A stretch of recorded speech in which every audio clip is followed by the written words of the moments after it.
देवांगना अग्रवाल जी। राधे राधे श्री हरिवंश। राधे राधे महाराज जी। पूज्य गुरुदेव, आपके चरणों में कोटि कोटि प्रणाम। महाराज जी, आप बताते हैं कि ये संसार सपना है, दुख सुख भी सपने के भांति है, लेकिन सपने के दुख सुख क्षणिक होते हैं। संसार के सुख दुख हमें बहुत काल तक बहुत दर्द देते लंबा हैं। सपना किसका है प्रश्न? हाँ, लंबा सपना है, दीर्घ काल का सपना है। वो है 6 घंटा 8 घंटा सोने के बीच में 20 मिनट 30 मिनट का आ गया, और ये जन्म से लेकर मृत्यु तक, मृत्यु से लेकर जन्म तक मोह निद्रा में हम सो रहे हैं। और अभी मोह नष्ट हो जाए तो हमें समझ में आ जाए। जैसे स्वप्न में हम देखते हैं हम जगे हुए हैं, सोते हुए नहीं देखते। हम देखते हैं बहुत लोगों को, बहुत भोगों को, बहुत प्रकार अनुकूल प्रतिकूल परिस्थितियों को। क्या होती है? क्या नहीं होती? स्वप्न में कुछ नहीं होता। जब हम जगते हैं ये पता चलता है। अगर उस समय स्वप्न में हमें कोई चाकू से मार रहा है, हमें कोई कहे कि झूठा स्वप्न है, तो हमें विश्वास नहीं होगा, हमारा हृदय भयभीत होगा, बचने की कोशिश करेगा। और अगर हम उसे जगा दें तो उसे विश्वास दिलाना नहीं पड़ेगा, वो पक्का हंस देगा कि अरे यार, ना तो कोई मारने वाला था, ना कोई चाकू थी, और कैसा भयानक कोई कोई तो रो पड़ता है, लोग दौड़ते हैं तो अरे ये तो स्वप्न देख रहा था। मतलब इतना तदात्म हो जाता है। ये मोह निद्रा मोह निशा सब सोव निहारा, देखे स्वप्न अनेक प्रकारा। अभी हम जो आपको जगा रहे हैं तो स्वप्न ही में जगा रहे हैं, क्योंकि हम हैं और तुम हो, यही स्वप्न का परिचय है। जब जगोगे तो सिर्फ आप होगे, न हम न तुम, दफ्तर गुम, एक परम तत्व। चाहे कृष्ण मानो, राम मानो, ब्रह्म मानो, ईश्वर मानो, जो बोल पाओ वो एक तत्व है। जब जगोगे तो जानत तुम्हें तुम्हें हो जाई, जेहि जाने जग जाए हेराई, जागे जथा सुपन भ्रम जाई। हाँ, उसको बिल्कुल सरल भाषा में समझो। 1 करोड़ घड़े रखे हुए हैं, उसमें सूर्य का प्रतिबिंब 1 करोड़ दिखाई दे रहा है। 1 करोड़ घड़े फोड़ दीजिए, क्या सूर्य को कोई फर्क पड़ा? क्या सूर्य करोड़ थे? क्या सूर्य का नाश हुआ? बस इन घड़ों को सत्य भाव से मानकर, माया रचित है, पांचभौतिक प्रकृति जन्य शरीर है, बस इसी भ्रम में हमें ये स्वप्न हो गया, मैं स्त्री और मैं पुरुष। ना कोई स्त्री है ना कोई पुरुष है, सत्य विषय। देखो ना कितना बड़ा जादू है। आप जब सो रहे थे स्वप्न में तो आपको भला ज्ञान था कि हमारा स्थूल शरीर पड़ा है, हमारे स्थूल शरीर को कोई पीड़ा नहीं है, सैया पे आराम से इसी रूम में पड़ा है? नहीं ज्ञान था ना? ये जागने पर पता चला ना कि वो झूठा है। अभी ज्ञान हो जाए आपको तो ब्रह्मविद ब्रह्मयो भवति, वो ये देख पाएगा कि एकमात्र प्रभु है। अब जैसे किसी ने प्रश्न किया था इसी में कि यदि हम ब्रह्म हैं तो हमारी शक्तियां कहाँ हैं? जैसे ब्रह्म की शक्ति है उत्पत्तिम च विनाशम च भूतानामा गतिम गतिम वेति विद्याम अविद्यारम षष्टारो भगवान इति। वो उत्पत्ति करना, विनाश करना, पालन कर, नाना प्रकार की उसकी शक्तियां हैं। समुद्र और तरंग भेद हो गया, उसको बोला गया समुद्र, और उसी में जो लहरें उठती उनको कहा गया तरंग। अब ज्ञान से देखिए तरंग का नाम क्या हुआ, क्यों हुआ? क्योंकि वो समुद्र में वायु विकार हुआ तो तरंगायमान जो हुआ उसका नाम हो गया तरंग। अगर वो वायु हट जाए, शांत हो जाए, तो आप क्या कहोगे? समुद्र। अब समुद्र में मिलने पर वो समुद्र है, नहीं तो तरंग ही कहा जाएगा। अब तरंग की ताकत समुद्र जैसी नहीं रही, वायु हटे तो समुद्र ही है। एक बूंद समुद्र का अलग रहेगा तो अस्तित्वहीन रहेगा, और वो बूंद गिर जाएगा तो अगाध समुद्र कहा जाएगा। अभी आप अलग हैं, आप अपनी शक्तियों को भूल चुके हैं, अपने स्वरूप को भूल चुके हैं। अभी आप तरंग हैं। जब समुद्र में माया विकार रहित होकर आनंद समुद्र में डूबेंगे तो तस्मिन तज्जने भेदा भावात, भगवान और भगवान के भक्त में अभेद स्वरूप हो जाता है। पर भक्ति की गई दासत्व से तो ऊंची स्थिति में भी दासत्व रहता है। भक्ति की गई जोई जोई प्यारो करे सोई में भावे, तो स्थिति यही रहती है। वो कभी शक्ति का प्रदर्शन या शक्ति की याचना या शक्तिवान हूं ऐसा अनुभव नहीं करता। जैसे महान शक्तिशाली हनुमान जी का अपना परिचय भगवान श्री राम को क्या दे रहे हैं? एक मैं मूढ़ मंदवस, मैं मूढ़ हूं, मंद, कुटिल, हृदय अज्ञान, और ज्ञानी नाम अग्रगण्यम, और जेहगिर चरण दे हनुमंता, चले उसगा पाताल तुरंता।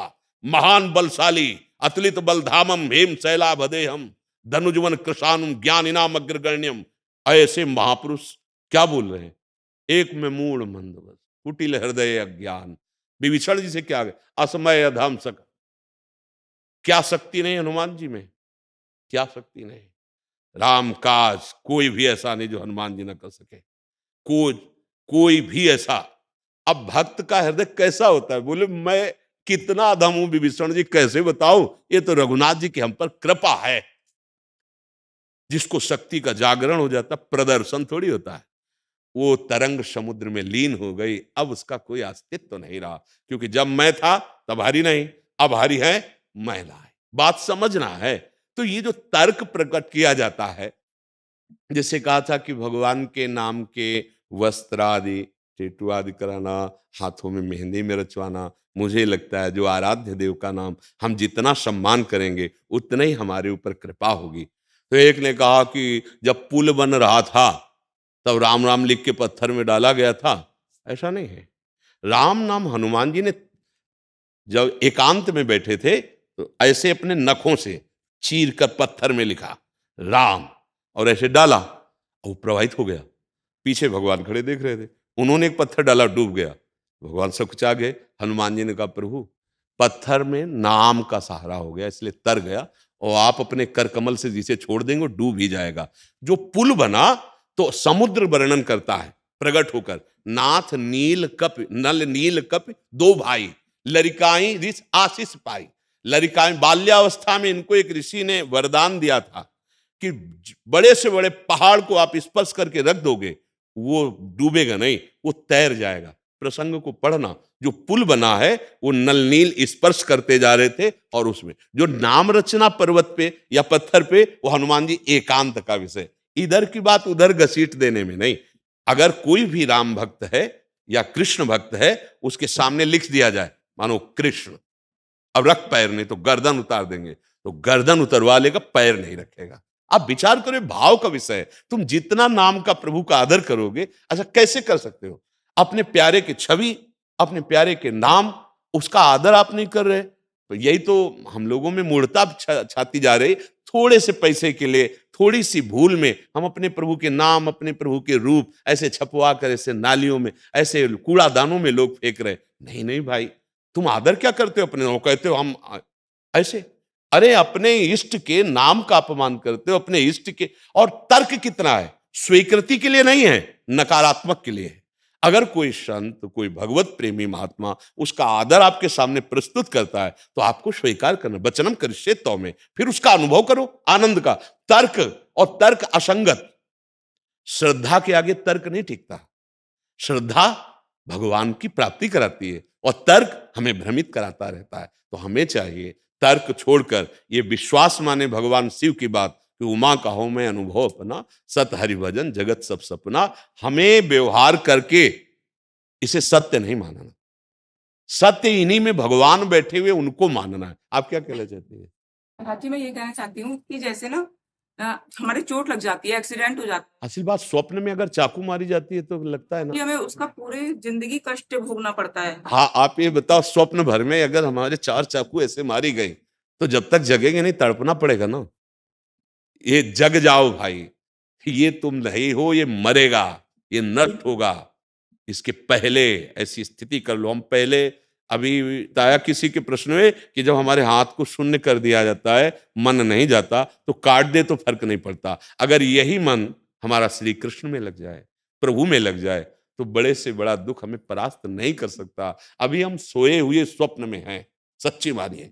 ये जगाने का प्रयास स्वप्न में ही हो रहा है। जब जग जाओगे ना तो हम और तुम दो नहीं रहेंगे, एक ही रहेगा। जो दोनों में प्रकाशित हो रहा है वो एक ही है। अभी हम और तुम हैं, मैं और मोर है, तोर और तय है। इसी का नाम अविद्या है। ये भगवान की कृपा समझो कि आपके स्वप्न में संयोग बन रहा है साधु समागम, तो जाग जाओ। जब जागोगे तो ना कोई साधु है ना साधु है। विद्या विनय संपन्ने ब्राह्मणे गव्यस्तनी सुनीच सुपाके चा पंडिता समदर्शिना। एकमात्र वही सच्चिदानंद प्रभु है, और यही दुख मुक्ति का उपाय है। कर लो तो कर लो, नहीं फिर आगे क्रम बनता चला जाएगा, फिर आगे योनियां प्राप्त होती चली जाएंगी। मन को प्रभु में लगाए बिना दुख से नहीं बच सकते। हनुमान जी महाराज कह रहे हैं, का हनुमंत विपत्ति प्रभु सोई, जब तो सुमिरन भजन न होए। तो दुख सहते हुए, क्योंकि शरीर आसक्ति है, अब राधा राधा राधा रटते रहो। उनकी कृपा से एक दिन ये अनुभव हो जाएगा कि आप शरीर नहीं हो। पक्का। महाराज जी आपकी कृपा चाहिए, आपकी कृपा से ही सब हो रहा है। हम तो यही, अगर हमारे जीवन का अगर सार समझो ना, जैसे गन्ने का सार रस, और रस का सार गुड़, गुड़ का सार चीनी, चीनी का निखार मिश्री, समझ पाए ना? ऐसे हमारे नैष्ठिक ब्रह्मचर्य, वानप्रस्थ सन्यास, फिर वैष्णव धर्म, पूरे जीवन का सार भगवान के आश्रित होकर राधा राधा राधा राधा राधा। इसीलिए हर प्रसंग में कहते हैं, मान लो हमारी बात, सहारा गोविंद का और पुकारो राधा राधा, भागते गोविंद चले आएंगे, भागते कृष्ण चले आएंगे। दो नहीं है, रसोया परमानंद एक द्विधा सदा, वो प्रेम खेल के लिए राधा कृष्ण के रूप में है, वही परम रसोया परमानंद एक द्विधा सदा, वो स्वयं अपने आप से दो रूप में है, एक प्रिया रूप, एक लाल रूप। राधा राधा राधा राधा राधा रटो, और अब इसमें संशय मत करो, तुम्हारे ऊपर बहुत कृपा है। अगर कृपा न होती तो अब मोहि भाव भरोस हनुमंता, बिन हरि कृपा मिले ने। आपके जीवन में संत समागम नहीं होता। ये प्रमाण है कि हरि जो आपको बहुत प्यार करते हैं, चाहे आप दूर से सुन रहे हो सत्संग, या आप नजदीक बैठ के सुन, दूर वाला नजदीक लाएगा, नजदीक वाला समा जाएगा। अब दूरी नहीं हो सकती। अगर आप हमारी बात पकड़ लिए तो जहां हम हैं वहां के लिए जैसे हम दौड़ लगाई, तुम्हें नहीं लगानी पड़ेगी। जैसे मथुरा में हमें गाड़ी पकड़नी है तो हमें वहां मुगल सराय थोड़ी जाना है, यही स्टेशन में चढ़ लिया। तो जितना दौड़ के आए हैं, आओ हमारी बात रूपी गोद में बैठ जाओ और चलो हमारे प्रभु के पास, है ना? बहुत बड़ी सामर्थ्य है बात में। बात अगर मान लिए तो आशीर्वाद मांगने की जरूरत नहीं, वो मिला मिलाया है। देखो बातें का चमत्कार देखो, आप अपना समय छोड़कर आप वृंदावन आए, पैसे लगा कर आए, आप बातें सुनने आए हो, और यही बात आपको भगवान से मिला देगी। बस इसको स्वीकार करना है, स्वीकृति हो जाए तो बस। कुछ समझ में आया हो या ना आया हो, बुरे आचरण न करना, राधा राधा रटना, मंगल तुम्हारे चरण चूमेगा के। हम विश्वास की बात, अनुभव की बात, शास्त्र सम्मत बात, राधा राधा राधा। हम वृंदावनवासी, राधा उपासी। अब हमें प्रभु को अगर किसी को पाना है तो प्रेम प्रभु का है, प्रेमाधीन भगवान, और प्रेम का मूर्तिमान स्वरूप हमारी किशोरी जो है, सांद्रानंद घन प्रेम मूर्ति किशोरी, प्रीतिरु मूर्तिमती रस सिंधु सार संपदि विमला, वैदग्धि नाम हृदय काचन वृंदावनाधिकारिणी जयति। श्री कृष्ण के हृदय का प्रेम जब रूप धारण किया तो राधा रानी हुई।